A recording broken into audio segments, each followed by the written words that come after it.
يا مرحبا وسهلا فيكم أعزائي المشاهدين في حلقة جديدة من برنامج اكسبو واكسبو. بنبدأ وياكم أعزائي المشاهدين رحلتنا من دبي نحو مدينة استضافت الإكسبو في التاريخ عشان نتعرف عليها ونشوف بصمتها في التاريخ. الإكسبو أو إكسبو مش مجرد معرض وإنما مجموعة من المعارض بدأت في باريس عام 1855 وحلت في ميتس وبوسونسو وأخيرا في ليون عام 1914. هذه الدولة الأوروبية استضافت الإكسبو 4 مرات عندما كانت إمبراطورية وتحولت إلى جمهورية واستضافتها 5 مرات.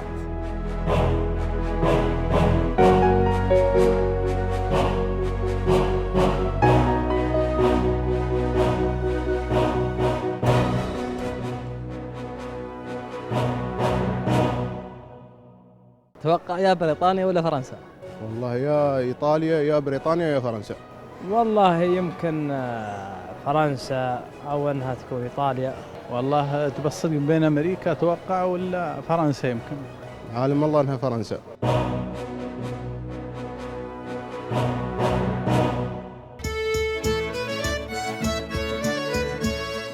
على جادة شانزليزيه وسط العاصمة الفرنسية باريس شهد العالم على ميلاد أول دورة من معارض إكسبو الدولية فرنسية الهوية في 15 من مايو من سنة 1855 تحت قبة قصر الصناعات الذي امتد على مساحة 16 هكتاراً وتحت عنوان المعرض العالمي للمنتجات الزراعية والصناعية والفنون. شارك فيه 34 دولة وحضره ما يزيد عن 5 ملايين شخص. بعد 12 سنة نظمت باريس معرضها الدولي الثاني الذي انطلق في الأول من إبريل على مساحة شوند مارس بمشاركة 41 دولة ودخول قرابة 7 ملايين زائر إلى أجنحته.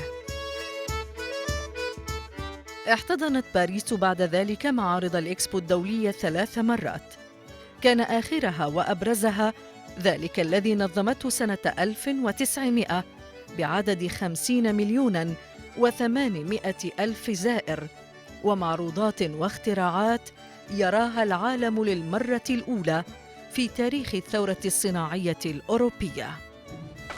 La France a une très longue expérience des expositions universelles, même si dans la période moderne, la période la plus récente, ces expositions sont fait plus rares. Mais nous avons organisé ces expositions universelles depuis 1855 en accompagnant, j'allais dire, la montée de la technologie des différentes techniques. En 1855, c'est Napoléon III qui décide justement, c'est la création de cette exposition à Paris, qui est une exposition sous le signe de la machine.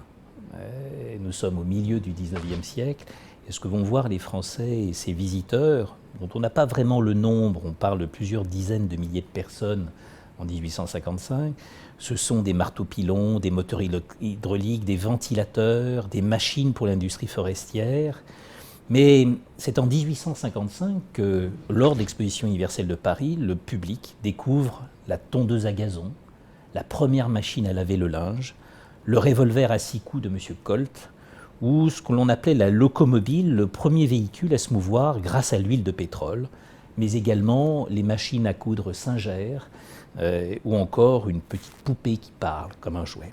Et en 1878, deuxième donc 23 ans après d'un quart de siècle, ce sont près de 53 000 exposants, dont 25 000 Français, 16 millions de visiteurs qui vont venir voir l'exposition consacrée aux technologies nouvelles liées à l'énergie électrique. C'est l'exposition de la première ampoule électrique, de la première machine à écrire, de la première machine à fabriquer des boissons gazeuses, du premier four solaire.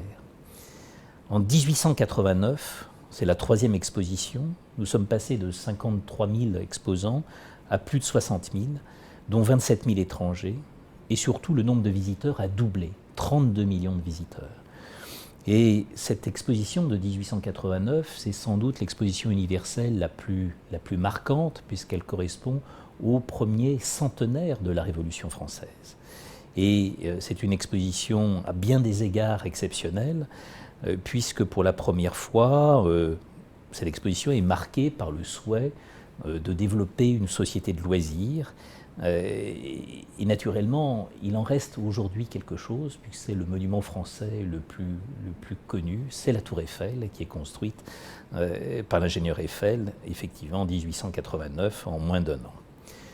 L'exposition universelle après sera l'exposition de 1900 sur le bilan d'un siècle fabuleux en termes de développement des technologies, de la modernité.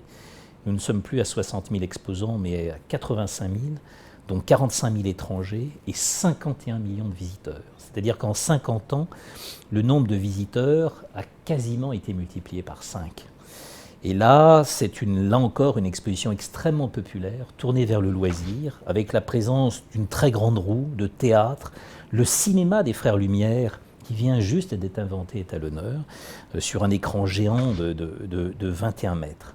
C'est aussi le premier trottoir roulant à 2 vitesses.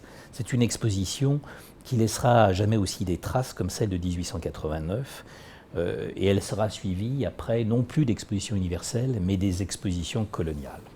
Voilà à peu près aujourd'hui le tableau que nous pouvons faire de ce qui a été fait.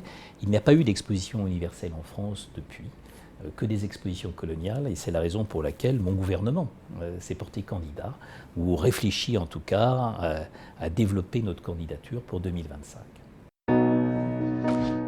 تعززت العلاقات بين الإمارات وفرنسا، وذلك منذ إنشاء دولة الاتحاد سنة 1971 في شتى المجالات الاقتصادية والثقافية والعلمية، ما دفع بهذه العلاقات إلى تمتينها عسكرياً من خلال إنشاء قاعدة عسكرية مشتركة بين الدولتين في العاصمة الإماراتية أبو ظبي سنة 2009. خلال شهر فبراير 2015 زار صاحب السمو الشيخ محمد بن زايد آل نهيان العاصمة الفرنسية باريس، واجتمع مع الرئيس فرانسوا أولاند لبحث تعزيز العلاقات الاستراتيجية بين البلدين الصديقين. وخلال الشهر نفسه اجتمع صاحب السمو الشيخ محمد بن زايد مع وزير الدفاع الفرنسي ضمن فعاليات معرض ومؤتمر الدفاع الدولي آيدكس 2015 في مركز أبو ظبي الوطني للمعارض، حيث تم بحث أوجه التعاون في مجال الدفاع والأمن الإقليمي، إضافة إلى تطوير وتحديث العلوم والصناعات العسكرية من خلال تبادل المعلومات والخبرات والاطلاع على أحدث ما أنتجته التقنيات الدفاعية. S'il faut décrire cette relation, il y a un seul mot qui correspond, c'est le qualificatif d'exceptionnel. C'est une relation déjà ancienne, depuis 1971. Cet État n'a que 43 ans, mais sa relation avec la France est une relation qui dure depuis 43 ans, qui est empreinte d'un sentiment de confiance et de fiabilité très ancré de chaque côté, à la fois aux Émirats arabes unis, mais également en France, où nous avons confiance dans nos alliés émiriens. Aujourd'hui, cette relation, comme vous l'avez dit, est une relation protéiforme, multidimensionnelle. C'est naturellement une relation, j'allais dire, stratégique, puisque notre partenariat a été qualifié par les deux gouvernements de stratégique, ce qui nous vaut une relation, une réunion tous les 6 mois à haut niveau ici pour évoquer nos différents dossiers. C'est une relation stratégique naturellement en matière de défense, car comme vous le savez, la France est liée à la Fédération des Émirats arabes unis par un accord de défense, dont il n'est pas le lieu aujourd'hui de donner le détail, mais qui emporte un engagement fort sur la sécurité des Émirats arabes unis. Une menace sur les Émirats arabes unis est aujourd'hui considérée comme une menace sur la France. Et c'est un élément très important qui s'est traduit depuis 2009 par la création d'implantations militaires françaises aux Émirats, à la fois par une base navale, par une base aérienne, par la présence d'éléments des forces françaises, en étroite harmonie avec nos camarades émiriens. Et je crois à la satisfaction vraiment prononcée de toutes les parties, que ce soit les militaires français qui trouvent ici un théâtre d'entraînement tout à fait exceptionnel, mais également des forces émiriennes qui sont à même de travailler tous les jours avec nous à leur bénéfice, en termes d'entraînement également. تمثل العلاقات الإماراتية الفرنسية في المجال الاقتصادي قوة مؤثرة لكلا البلدين، إذ تقوم هذه العلاقات على تعزيز التعاون المشترك على صعيد المشاريع التنموية والاستثمارات ونقل المعرفة. فعلى سبيل المثال لا الحصر، بلغت واردات العاصمة أبو ظبي من فرنسا نحو 3 مليارات و600 مليون درهم سنة 2012، لتواصل ارتفاعها إلى 3 مليارات و900 مليون درهم سنة 2013، في حين بلغت الواردات حتى يونيو من سنة 2014 قرابة 2.4 مليار درهم. وتأكيداً لهذا الانسجام الاقتصادي بين البلدين، بحثت دائرة التنمية الاقتصادية بأبو ظبي خلال أكتوبر 2014 مع الممثلة الخاصة لوزير الشؤون الخارجية والتنمية الدولية الفرنسية للشؤون الاقتصادية سبل تعزيز العلاقات مع فرنسا، وخاصة في المجالات التقنية والتكنولوجية، بما ينسجم وأهداف رؤية أبو ظبي الاقتصادية 2030.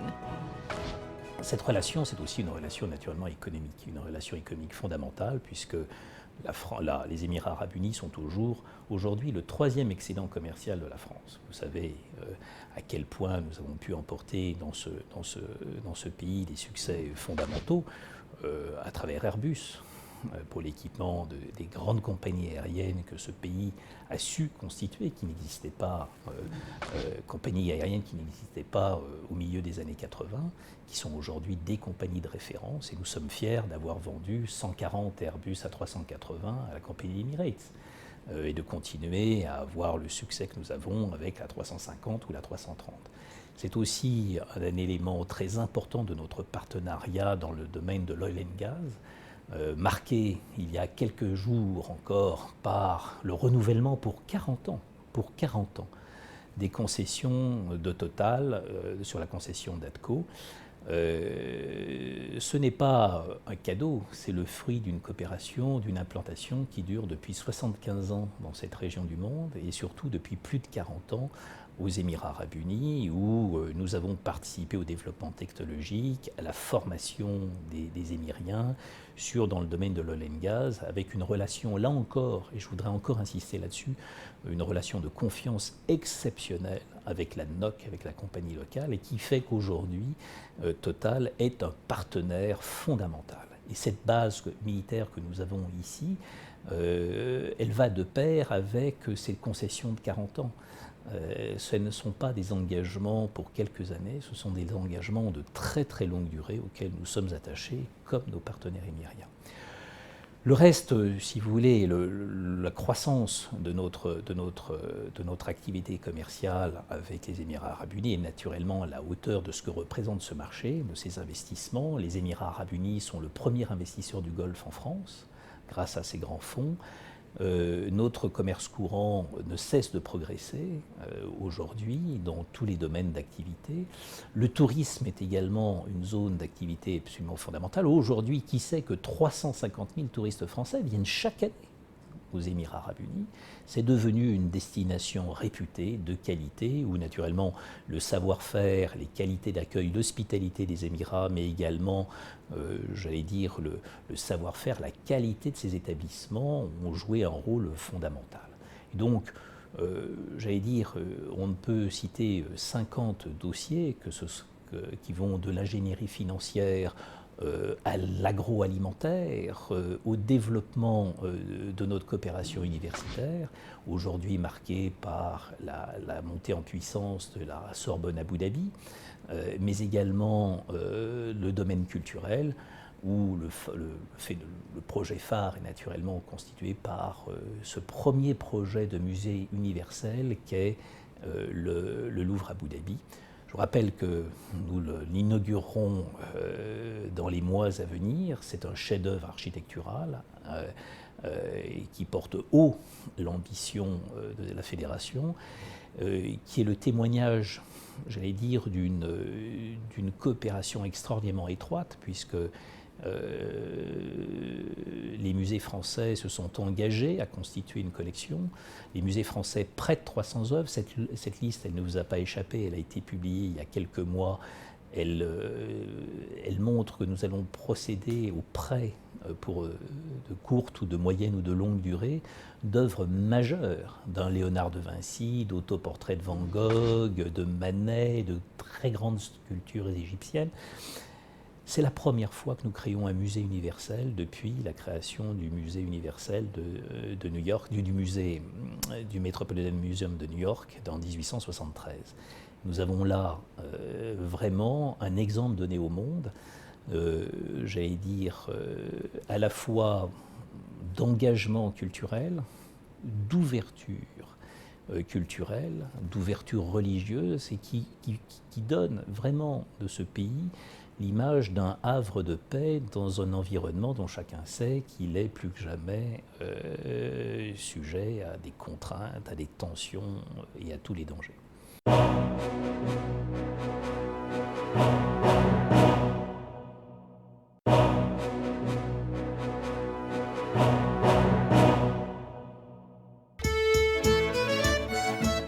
تعتبر فرنسا دولة زراعية من الدرجة الأولى، إذ تغطي الأراضي الزراعية 70% من المساحة الكلية، ما يمثل 12% من الناتج المحلي الإجمالي.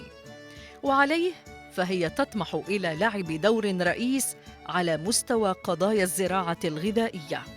ولأن إكسبو ميلانو 2015 سيتناول موضوع الغذاء وتوفيره لسكان الكوكب، فإن فرنسا تسعى لتقديم الصورة المثلى عن جودة الغذاء، معتبرة أن الغذاء ليس كسواه من السلع، ومطلقة شعارها الخاص في ميلانو: إنتاج الغذاء بشكل مختلف. Pour la conférence, pour l'exposition de Milan 2015, nous sommes prêts. Vous savez que cette exposition sera inaugurée le 1er mai chez nos amis italiens, et que cette exposition universelle se constituera autour d'un thème fédérateur: nourrir la planète, énergie pour la vie. Et naturellement, nous avons travaillé sur ce thème. La France a beaucoup à dire sur le thème, j'allais dire, alimentaire, et le challenge énorme que constitue l'alimentation d'une population mondiale en pleine expansion. Et nous sommes un pays agricole, nous sommes un pays de technique agricole, nous sommes un pays orienté aussi depuis très longue date vers le monde africain, vers le monde latino-américain, vers naturellement le Proche et le Moyen-Orient, et nous avons un certain nombre de solutions. Je crois que le pavillon français sera tout à fait remarqué. Ce n'est pas un pavillon en acier et en verre, ce sera un pavillon en bois, tout à fait original, plus de 2000 m², sur lequel nous aurons effectivement, nous mêlerons les technologies les plus avancées, mais également la démonstration, ou en tout cas la formulation de propositions en matière d'agroalimentaire qui peuvent intéresser la plupart des ressortissants, en tout cas de cette région. Ils y seront naturellement les bienvenus. S'agissant de la préparation de l'exposition de 2025, nous avons annoncé, le président de la République et le Premier ministre ont annoncé en octobre 2014 qu'ils soutiendraient une candidature de la France à l'exposition universelle de 2025, et que l'État, que la République française, serait naturellement au rendez-vous de cette grande ambition, magnifique opportunité pour l'image du Grand Paris et de la France. Nous sommes en train aujourd'hui dans cette phase encore préparatoire. 2025, c'est demain, mais ce n'est pas tout à fait demain. Nous sommes en train encore aujourd'hui de nous lancer dans la constitution d'un dossier. Vous savez qu'il faut être candidat et que c'est une organisation qui siège à Paris, qui est naturellement en charge de ce choix. Il y aura sûrement des tas d'autres candidatures. Mais comme vous le rappeliez tout à l'heure dans vos questions, vous avez vu que la dernière exposition universelle en France date de 1900. Il est peut-être temps de renouer avec l'histoire. في شهر نوفمبر من سنة 2013 وقبل أيام من فوز دبي باستضافة إكسبو 2020 أعلنت مدينة ليون الفرنسية وعلى لسان عمدتها دعمها رسمياً ملف ترشيح مدينة دبي لهذه الاستضافة. وأشار عمدة ليون حينها أن استضافة دبي هذا المعرض العالمي يعد رهاناً مهماً ومنطقياً بالنسبة لها بعد أن غدت استراتيجيتها السياحية محركاً لإعادة هيكلتها الاقتصادية والاستثمار في مشاريع البنى التحتية والخدمات السياحية. La clé du succès des Émirats arabes unis se mesure pour les Français comme pour les autres Européens ou d'autres nations par le fait que nos populations respectives ne cessent de croître. Aujourd'hui, qui sait qu'en un an, la population française à Abu Dhabi a augmenté de 13%. Aujourd'hui, ce sont par jour 3 à 5 familles françaises qui s'établissent à Dubaï. Et naturellement, derrière, vous avez un besoin de scolarisation absolument fondamental parce que nous sommes attachés nos compatriotes sont attachés à retrouver leur modèle d'éducation, mais nous avons aussi en parallèle répondre aux engagements qui sont les nôtres en faveur de la francophonie pour toutes les populations francophones, qu'elles soient canadiennes, marocaines, libanaises, et offrir ce même service de qualité. Un messianisme culturel qu'il est aujourd'hui très difficile, qu'il est difficile de répondre en termes financiers. Mais je voudrais saisir cette occasion pour me féliciter en tout cas des capacités, de l'intérêt manifesté par les organismes éducatifs émiriens, que ce soit le KHDA à Dubaï ou l'ADEC à Abu Dhabi, qui nous aident de toutes leurs forces. Mais je dois dire que pour un ambassadeur, 3 à 5 familles par jour ou des croissances de 13% de population, ce sont vraiment des challenges quotidiens auxquels il est difficile de répondre. Dubaï 2020, que nous avons soutenu de toutes nos forces, dans la mesure où nous pouvions le faire, parce que vous le savez, comme nous abritons, il était difficile d'être à la fois jugé parti, mais les autorités des Émirats arabes unis et son Altesse l'émir de Dubaï sait à quel point nous avons été des soutiens forts auprès de nos partenaires pour cette candidature. Je crois que Dubaï méritait, la métropolis des sables méritait cette mise en lumière, en tout cas ce dynamisme qui dépasse naturellement Dubaï, qui rejoint le dynamisme des Émirats arabes unis, cette construction extraordinaire. Et donc, c'est un sujet sur lequel nous entendons, en tout cas nous impliquer. Le thème nous convient tout à fait, le thème qui est celui de l'innovation. Pourquoi ? Parce qu'il ne faut pas oublier que la France est le 2e pays au monde en matière de production de brevets. C'est une société d'ingénieurs, ce n'est pas uniquement une société agricole, comme je le disais tout à l'heure au sujet de l'exposition 2015. Nous sommes une société moderne, ultra technologique. Et donc, sur l'innovation, nous avons beaucoup à faire. Et je vais vous donner par exemple quelques exemples. Aujourd'hui, une entreprise française comme l'Air Liquide, qui est le numéro 1 mondial des gaz industriels, a mis au point des piles à hydrogène qui permettent effectivement de faire mouvoir des bus, des voitures. Et il y a de fortes chances que nous proposions, par exemple, justement des démonstrations pour ces véhicules avec Toyota.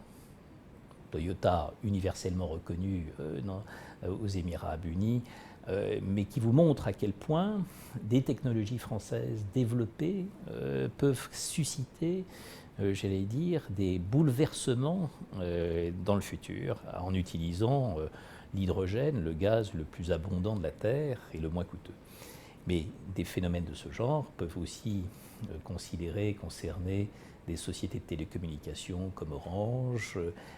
Et donc vous avez naturellement ce thème suscite aujourd'hui en France un intérêt fou chez les grands groupes, mais également chez toutes les petites PME, sociétés innovantes, qui peuvent trouver dans cette exposition universelle qui rassemblera le monde, car on ne peut pas rêver mieux, du pays le mieux desservi au monde, avec deux grands aéroports, celui d'Abu Dhabi, celui de Dubaï,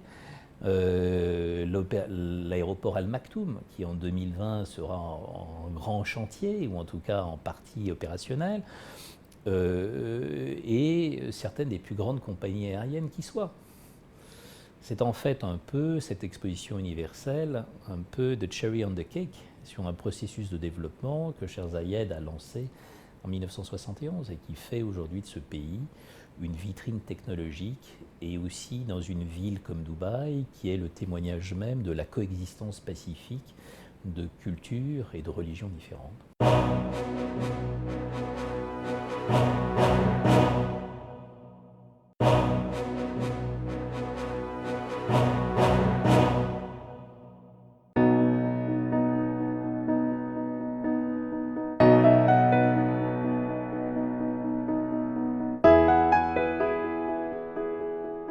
ينعم مجتمع الإمارات بالأمن والأمان والطمأنينة مع وجود الكثير من الجنسيات والأعراق والديانات، وأيضا دولتنا الحبيبة ما نست المرأة والمؤسسات المعنية بإنجازات المرأة كثيرة في دولتنا الحبيبة وخاصة في إمارة دبي. عشان كذي لازم المرأة تستعد وتكون موجودة في إكسبو 2020 وتخبر النساء اللي بيزورونا في سنة 2020 عن إنجازات المرأة هني في البلاد.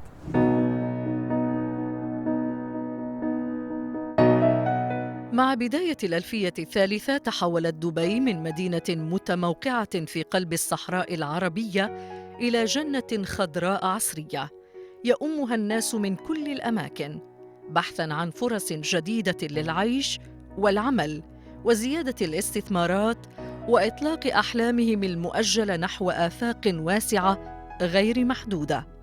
فأصبحت بذلك الإمارة الغناء قبلتهم الوحيدة ومقصدهم الذي لا يحيدون عنه. Дубай, почему выбрали Дубай? Потому что это город профессионалов. Он притягивает сам по себе уже успешных людей. Естественно, люди сюда стремятся с инвестициями, с бизнесом, с новыми идеями, с культурой. И поэтому мы выбрали Дубай. Нам здесь очень комфортно, уютно, и мы себя чувствуем как дома. Почему выбрали культуру? Культура сама по себе это мода, это арт. И все, что с этим связано, приносит нам счастье. А когда оно приносит счастье? Когда ты занимаешься любимым своим делом. То есть с детства было понятно, что мне нравится культура. То есть творчество людей. Я подбираю специально для этого картины, специально людей, потому что не бывает картин без людей и не бывает людей без картин. Поэтому, когда мы выбираем героев, мы выбираем и картины.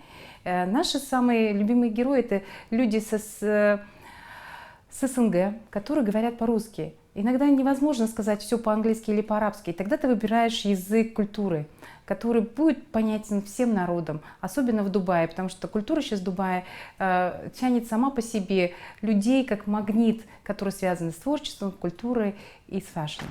Ой, это моя большая мечта, потому что я понимаю, что культура не имеет границ. Что я чувствую, что когда мы повстречаемся с правильным дизайнером, особенно Arabic Lady, мы еще ее пригласим в Москву, потому что это будет Moscow and Dubai проект, потому что это будет фэшн, который будет открывать новые двери, новые возможности. Естественно, арабский стиль был бы интересен для нашей русской аудитории. Я думаю, очень будет плодотворное сотрудничество. Nous pensons qu'il est important aujourd'hui de créer des ponts entre les cultures. Et nous avons eu l'idée de donner la parole pour décrire la transformation des Émirats, de donner la parole à des artistes internationaux, dont 3 femmes émiraties. Et voilà, c'est le film sur lequel nous sommes en train de travailler aujourd'hui.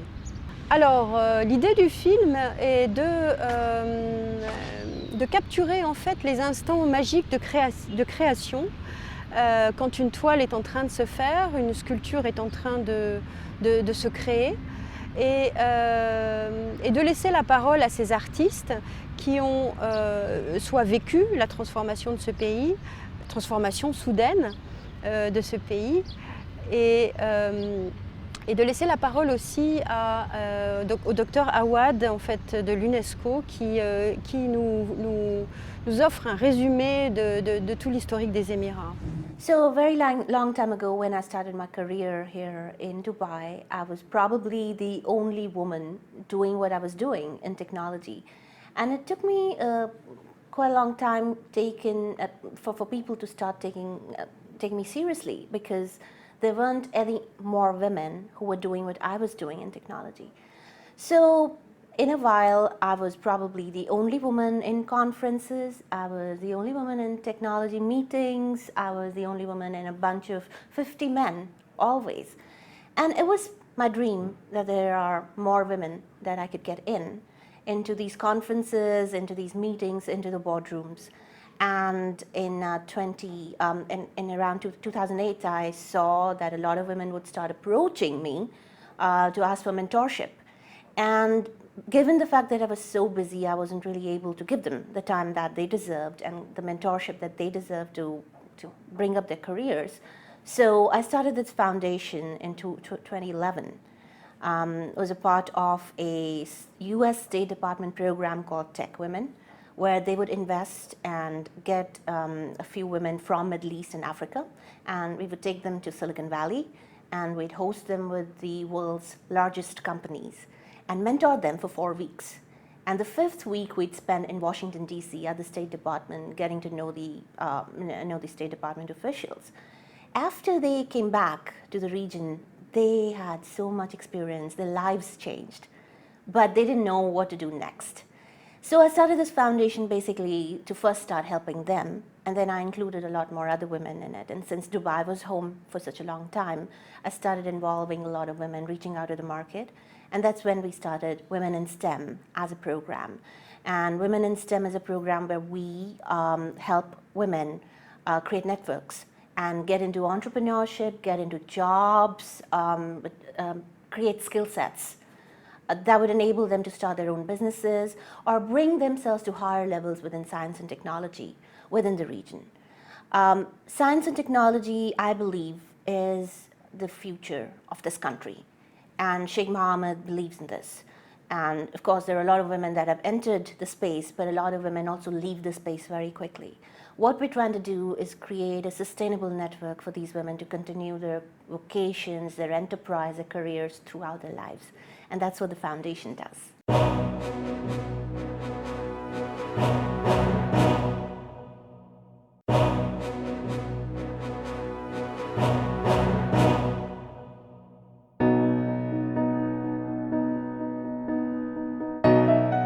تشهد دبي روحاً تنافسية في شتى المجالات من أجل تقديم الأفضل والأكثر تميزاً خلال الفترة المقبلة حتى موعد إكسبو 2020.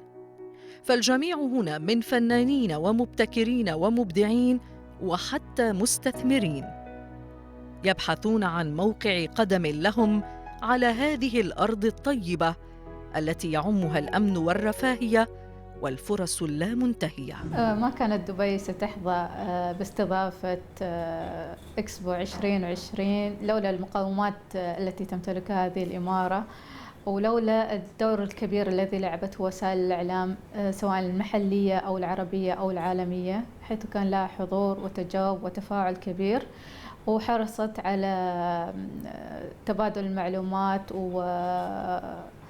البحث عن المعلومة الصحيحة عن الإمارة لنقل صورة واضحة ومشرقة عنها.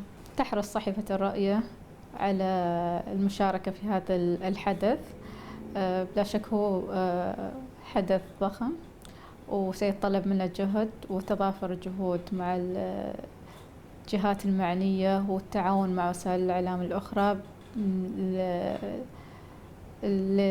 لنقل صورة جميلة ومواكبة لهذا الحدث. ستكون هناك خطط وفرق عمل وحملات ترويجية تتواكب مع الحدث. الذكرى 50 لقيام دولة الإمارات العربية المتحدة، وهذا ما يتطلب منا التواجد في هذا الحدث الوطني. It's our dream that women become a very important part of this Expo 2020 vision, and they have to. There's no reason why women should not.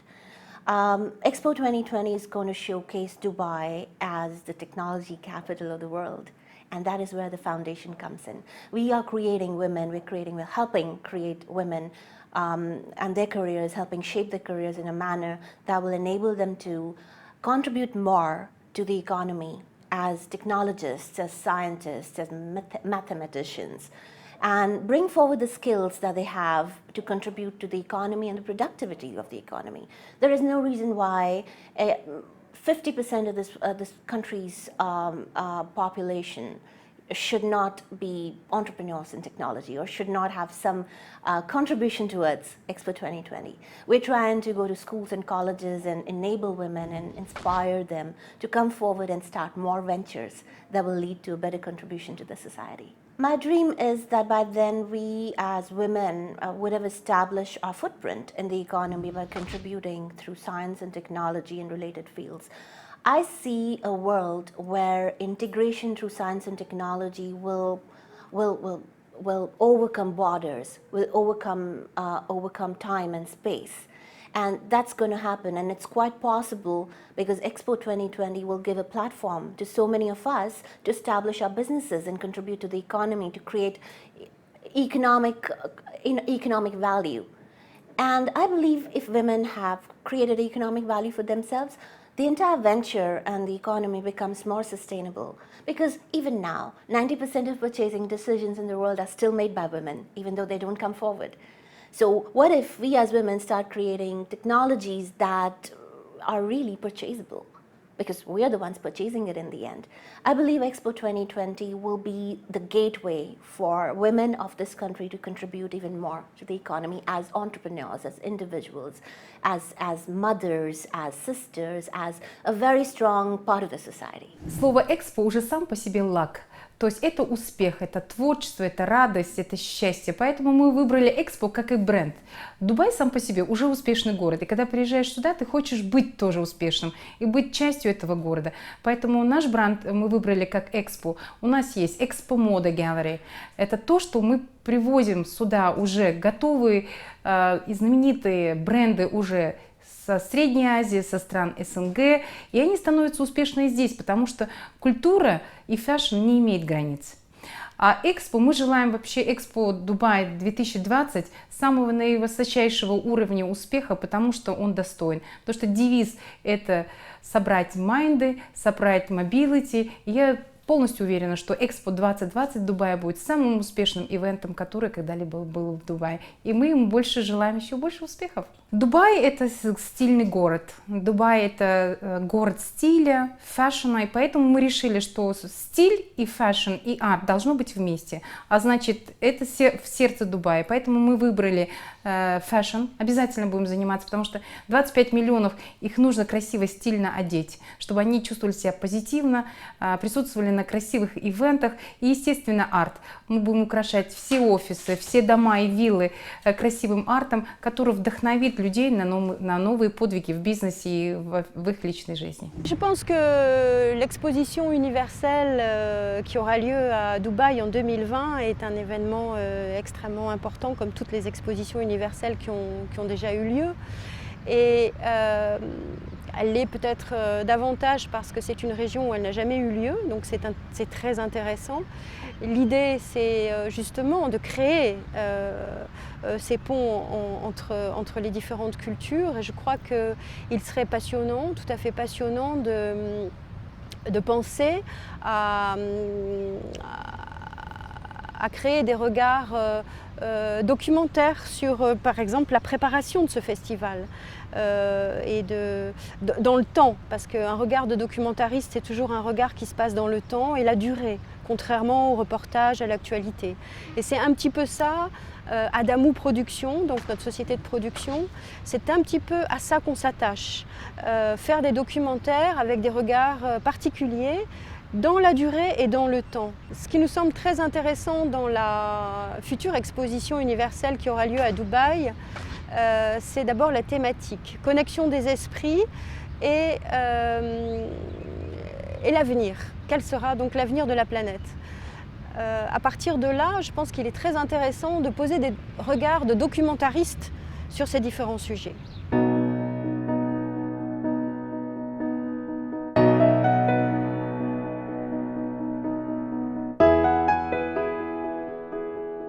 وصلنا إلى نهاية حلقتنا لليوم. كان ودي أني أكمل وياكم، بشوفكم إن شاء الله الأسبوع المقبل واكسبوا أكسبوا.